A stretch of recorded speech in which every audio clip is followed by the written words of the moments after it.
Way.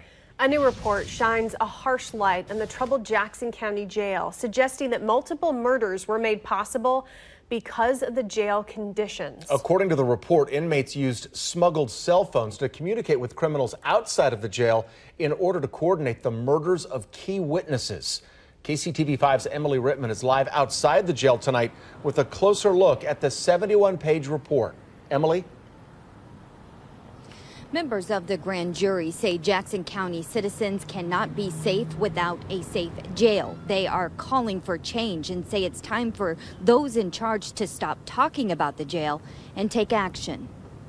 A prosecutor testified before the grand jury that a burglary suspect was released from the jail before trial because of overcrowding issues.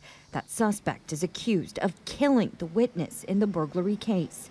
The report states the victim was an elderly woman who, quote, survived Auschwitz, but she didn't survive her burglary. It goes on to say, quote, it is thus not an exaggeration to state that the lack of space in the jail resulted in at least one victim's death.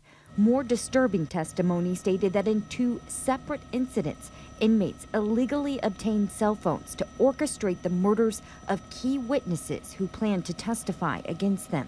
According to the report, quote, the murdered witnesses in those cases, just like many of the victims in charged cases, believed they were safe because the individuals they were going to testify against were in jail. They were wrong. The grand jury also questioned how the jail spent over $1.3 million on cleaning supplies from 2010 to 2016. Yet the detention center was described as disgusting, with standing water in some locations, insects and mice in cells, as well as mold, mildew, and feces.